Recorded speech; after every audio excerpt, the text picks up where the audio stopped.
अहंकार रहित होकर निस्वार्थ भाव से कहीं भी प्रेम किया जाए तो वो प्रेम खुद प्रेममय भगवान की तरफ चला जाता है। कारण कि अपना अहंकार और स्वार्थ ही भगवत प्रेम में बाधा लगाता है। इन दोनों के कारण मनुष्य का प्रेम भाव सीमित हो जाता है और इसका त्याग करने पर उसका प्रेम भाव व्यापक हो जाता है।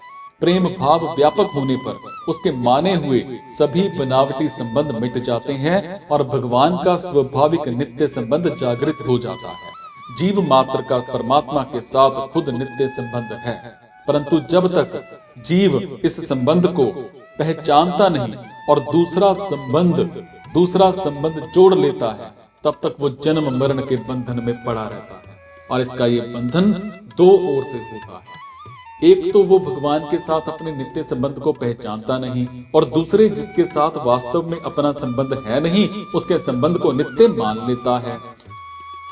जब जीव ये यथा मां प्रपंचन्ते के अनुसार अपना संबंध केवल भगवान से मान लेता है, अर्थात पहचान लेता है, तब उसे भगवान से अपने नित्य संबंध का अनुभव हो जाता है। भगवान के नित्य संबंध को पहचानना ही भगवान की शरण होना।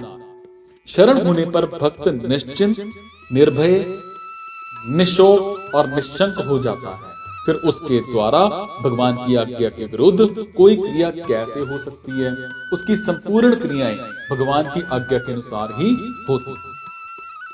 हालांकि संसार साक्षात परमात्मा का स्वरूप है, फिर भी जो इसको जिस रूप से देखता है, भगवान भी उसके लिए उसी रूप से प्रकट हो जाता है। हम अपने को शरीर मानकर अपने लिए वस्तुओं की आवश्यकता मानते हैं और उनकी इच्छा करते हैं, तो भगवान भी उन वस्तुओं के रूप में हमारे सामने आते हैं।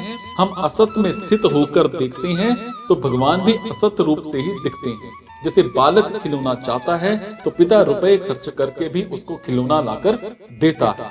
ऐसा ही हम जो चाहते हैं, परम दयालु भगवान उसी रूप से हमारे सामने आते हैं। अगर हम भोगों को ना चाहें तो भगवान को भोग रूप से क्यों आना पड़े, बनावटी रूप में क्यों धारण करना पड़े? भगवान के संबंध में यथा तथा होते हुए भी जीव पर उनकी बड़ी कृपा, क्योंकि कहां जीव और कहां भगवान। अभिमान के सिवाय जीव में और क्या समर्थ है? फिर भी जीव का भगवान में आकर्षण होता है तो भगवान का भी जीव में आकर्षण होता है। जैसे विदुरानी जी अपने आप को भूल गई तो भगवान भी अपने आप को भूल गए और केले के छिलके खाने लगे और उसी में आनंद लेने लगे। भगवान के स्वभाव में यथा तथा केवल क्रिया में है, भाव में नहीं।